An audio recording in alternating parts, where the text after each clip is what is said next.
আরাধ্য পাখিরার হাতে ট্রফিটি তুলে দিচ্ছেন শ্যামল মাইতি মহাশয়। এরপর আদ্রিজা মান্না, সৃষ্টি মাইতি, অনন্যা মণি, নবদ্বীপা হাটই মূল মঞ্চে চলে এসো।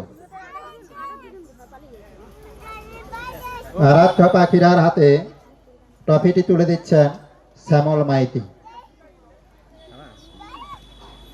আদ্রিজা মান্নার হাতে ট্রফিটি তুলে দিচ্ছেন দিলীপ করণ।